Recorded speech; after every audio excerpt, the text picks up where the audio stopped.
ito na siya.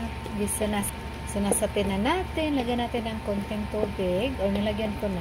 Dagdagan ko pa. Nilagyan ko siya ng konting tubig kasi lalagyan ko siya ng noodles. Ito na noodles ang aking ilalagay.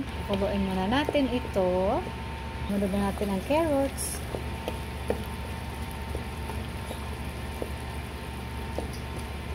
Mga 1 minute. Lutuin muna rin ang kinunod natin ang mushroom, broccoli, and asparagus. Ayan. Kalunod na. Tapos, lutuin na natin ito mga 1 minute ulit. Tapos, lagyan natin yung noodles. Ilagay ko na yung noodles. Ilagay ko na ito. This is like canton. Pancit canton.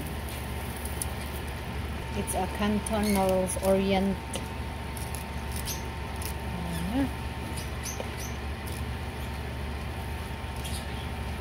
Lagyan natin ng isa ulit.